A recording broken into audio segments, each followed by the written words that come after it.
जंगल के राजा शेर को अपनी शक्ति पर बड़ा घमंड था। वह स्वयं को सबसे शक्तिशाली समझता था, इसीलिए जंगल के हर जानवरों पर अपनी धौंस जमाता रहता था। जंगल के जानवर भी क्या करते, अपने प्राण सबको प्रिय थे, इसीलिए न चाह कर भी शेर के सामने नतमस्तक हो जाते। एक दिन दोपहर के समय शेर एक पेड़ के नीचे सो रहा था। वहीं एक मच्छर भिनभिना रहा था, जिससे शेर की नींद में खलल पड़ रहा था। वह एक मच्छर से बोला, ए मच्छर, देखता नहीं मैं सो रहा हूँ? भाग यहाँ से, नहीं तो मसल कर रख दूंगा। मच्छर बोला, क्षमा करें वनराज, मेरे कारण आपकी नींद में व्यवधान उत्पन्न हुआ, किंतु आप मुझे ये बात नम्रता से भी कह सकते हैं। आखिर मैं भी इस धरती का जीव हूँ। अच्छा, तो तू छोटा सा मच्छर मुझसे जुबान लड़ाएगा? और क्या गल कहा मैंने? तुम मच्छर हो, ऐसे कि कोई भी तुम्हें यूं मसल दे। मैं तो ये बार बार कहूंगा, क्या बिगाड़ लोगे तुम मेरा? मच्छर को शेर की बात और व्यवहार बहुत बुरा लगा। वह अपने साथी मच्छरों के पास गया और उन्हें सारी बात बताई। सभी मच्छरों को शेर की बात चुभ गई। उन्होंने तय किया कि इस संबंध में एक बार सब मिलकर शेर से बात करेंगे। सभी मच्छर शेर के पास पहुंचे और बोले, वरराज, हमें आपसे बात करनी है। जल्दी बोलो, मुझे तुम जैसों से बात करने की फुर्सत नहीं है। शेर बोला,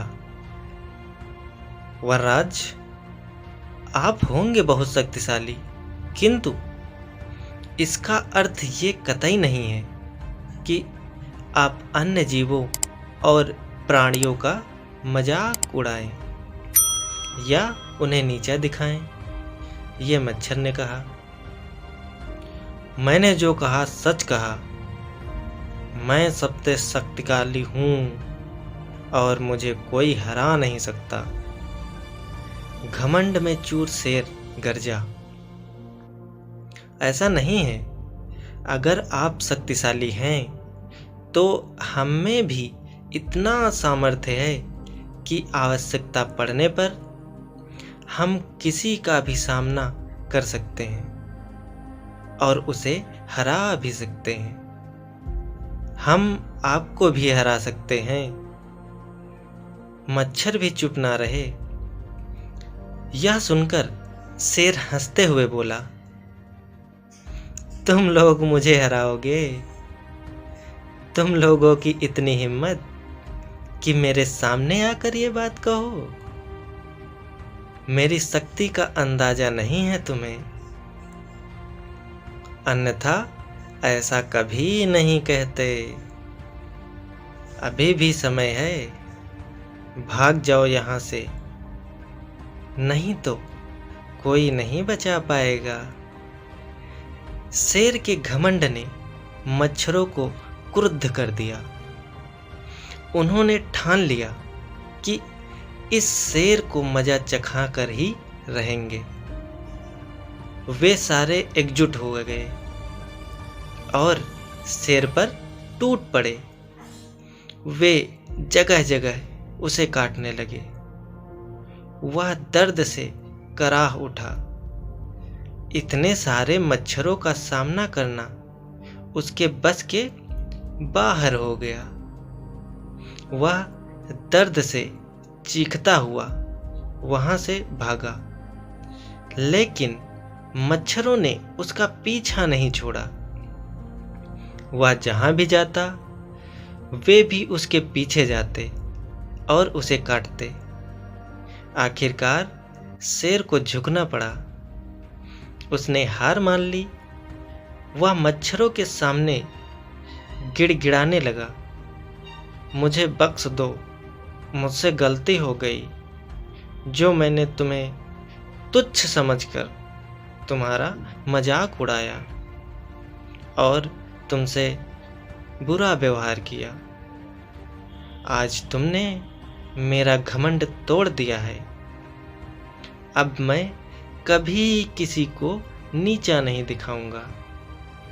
मच्छरों ने शेर को सबक सिखा दिया था, इसीलिए उन्होंने उसे काटना बंद कर दिया। वे बोले, घमंडी का घमंड कभी ना कभी अवश्य टूटता है। आज तुम्हारा टूट गया। घमंड करना छोड़ दो, अन्यथा एक दिन ये तुम्हें ले डूबेगा। और कभी किसी प्राणी को नीचा मत समझो। हर किसी का अपना एक सामर्थ्य और शक्ति होती है। शेर तौबा तौबा करते हुए वहां से भाग गया। तो इस कहानी से हमें क्या सीख मिलती है कि हमें घमंड नहीं करना चाहिए।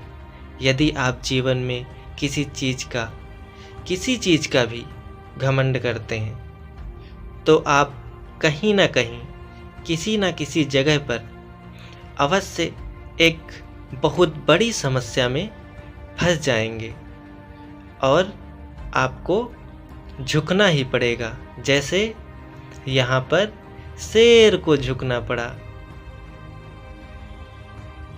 Thank you.